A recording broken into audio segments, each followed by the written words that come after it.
1960 August 4 பழைய குற்றாலம் அருவி உருவான தினம் இன்று. இந்த அருவி உருவாக காரணமாக இருந்தவர் பெருந்தலைவர் காமராஜர் என்பது உங்களுக்கு தெரியுமா? குற்றாலத்தில் இருக்கின்ற அருவிகளில் பேரருவி, ஐந்தருவி, செண்பகாதேவி அருவி ஆகியவை இயற்கையாகவே உருவானவை. ஆனால் பழைய குற்றாலம் அருவி அப்படி இயற்கையாக உருவானது அல்ல.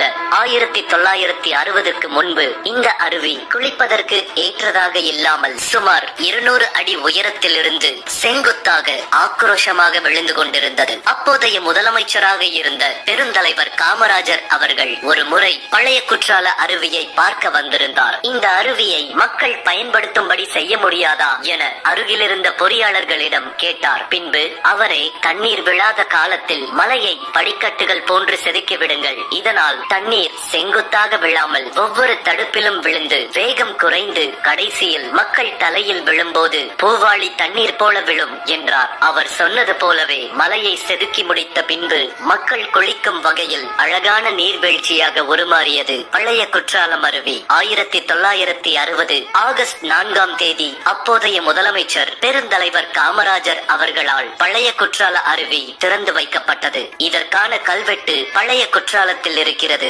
அப்போதெல்லாம் குற்றாலம் அருவிகளுக்கு முக்கியஸ்தர்கள் வருகை தரும்போது அருவியில் பொதுமக்கள் குளிப்பதற்கு தடை விதிக்கப்படுவது வழக்கமாக இருந்து வந்துள்ளது. அப்படித்தான் ஒரு முறை காமராஜர் குற்றாலத்திற்கு குளிக்க வந்தபோது சுற்றுலா பயணிகள் அருவியில் குளிப்பதற்கு தடை விதிக்கப்பட்டிருந்தது. ஆனால் அதனை அனுமதிக்காத காமராஜர் மக்களை குளிக்க விடும்படி கூறியதுடன் மக்களோடு மக்களாக அருவியில் குளித்து மகிழ்ந்தார் காமராஜர்.